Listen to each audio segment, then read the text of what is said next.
Богданович, Мара Бабыля.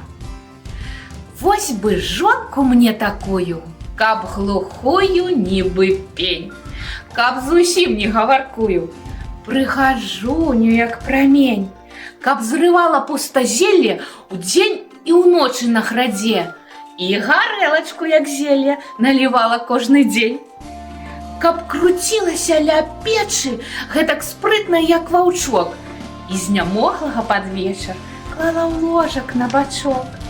Як прыйду занадта позна, не сварылася ані, не была ніколі злоснай. Замарыўся, адпачні.